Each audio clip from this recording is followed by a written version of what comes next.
ತಮಿಳುನಾಡಿನ ಚೆನ್ನೈನಲ್ಲಿ ಮಧ್ಯರಾತ್ರಿ ವೇಳೆ ಮಹಿಳೆಯೊಬ್ಬರು 3 ಇಲಿಪಾಷಣದ ಪ್ಯಾಕೆಟ್ಗೆ ಆರ್ಡರ್ ಮಾಡಿದ್ದಾರೆ. ಬ್ಲಿಂಕಿಟ್ ಡೆಲಿವರಿ ಬಾಯ್ ಇಲಿಪಾಷಣದ ತೆಗೆದುಕೊಂಡು ಮನೆ ಬಾಗಿಲಿಗೆ ಹೋಗಿದ್ದಾರೆ. ಈ ಸಂದರ್ಭ ಮಹಿಳೆ ಅಳುತ್ತಿರುವುದು ಕಂಡು ಬಂದಿದೆ. ಇದರಿಂದ ಡೆಲಿವರಿ ಬಾಯ್ ಮಹಿಳೆಗೆ ಧೈರ್ಯ ಹೇಳಿ ಇಲಿಪಾಷಣದ ಆರ್ಡರ್ ನೀಡದೆ ಕ್ಯಾನ್ಸಲ್ ಮಾಡಿದ್ದಾರೆ. ಹೀಗೆ ಡೆಲಿವರಿ ಬಾಯ್ ಒಬ್ಬ ಮಧ್ಯರಾತ್ರಿ ಮಹಿಳೆಯ ಜೀವ ಉಳಿಸಿದ್ದಾನೆ.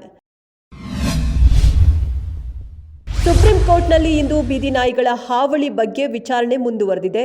ಬೀದಿ ನಾಯಿಗಳು ಮಕ್ಕಳು, ವೃದ್ಧರಿಗೆ ಕಚ್ಚಿ ಗಾಯಗೊಳಿಸಿದರೆ, ಸಾಯಿಸಿದರೆ ರಾಜ್ಯ ಸರ್ಕಾರಗಳೇ ಅಂತವರಿಗೆ ಭಾರಿ ಪರಿಹಾರ ನೀಡಬೇಕಾಗುತ್ತೆ ಎಂದು ಸುಪ್ರೀಂ ಕೋರ್ಟ್ ಹೇಳಿದೆ. ನಾಯಿಗಳಿಗೆ ಆಹಾರ ನೀಡುತ್ತಿದ್ದೇವೆ ಎಂದು ಹೇಳುವವರು ಸಹ ಹೊಣೆಗಾರರಾಗಿರುತ್ತಾರೆ. ಹಾಸನ ಜಿಲ್ಲೆಯಲ್ಲಿ ಕಾಡಾನೆಗಳ ಹಾವಳಿ ಮುಂದುವರೆದಿದೆ. ಸಕಲೇಶಪುರ ತಾಲೂಕಿನಲ್ಲಿ ಇಂದು ಬೆಳಿಗ್ಗೆ ಜಮೀನಿಗೆ ಕೂಲಿ ಕೆಲಸಕ್ಕೆ ಹೋಗಿದ್ದ ಶೋಭಾ ಎಂಬಾಕೆಯ ಮೇಲೆ ಕಾಡಾನೆ ದಾಳಿ ಮಾಡಿ ಸಾಯಿಸಿದೆ. ಜನರು ಸೂಕ್ತ ಪರಿಹಾರಕ್ಕೆ ಆಗ್ರಹಿಸಿ ಪ್ರತಿಭಟನೆ ನಡೆಸಿದ್ದಾರೆ. ಸಿಎಂ, ಡಿಸಿಎಂ ಇಬ್ಬರನ್ನೂ ದೆಹಲಿಯಲ್ಲಿ ಭೇಟಿಯಾಗುವ ಭರವಸೆ. ಸಿದ್ದು, ಡಿಕೆಶಿಯನ್ನ ದೆಹಲಿಗೆ ಕರೆಸಿಕೊಳ್ಳುವ ಭರವಸೆ ಕೊಟ್ಟ ರಾಹುಲ್ ಗಾಂಧಿ. ಮೈಸೂರು ಏರ್ಪೋರ್ಟ್ನಲ್ಲಿ ಭೇಟಿಗೆ ಟೈಮ್ ಕೇಳಿದ ಇಬ್ಬರು ನಾಯಕರು.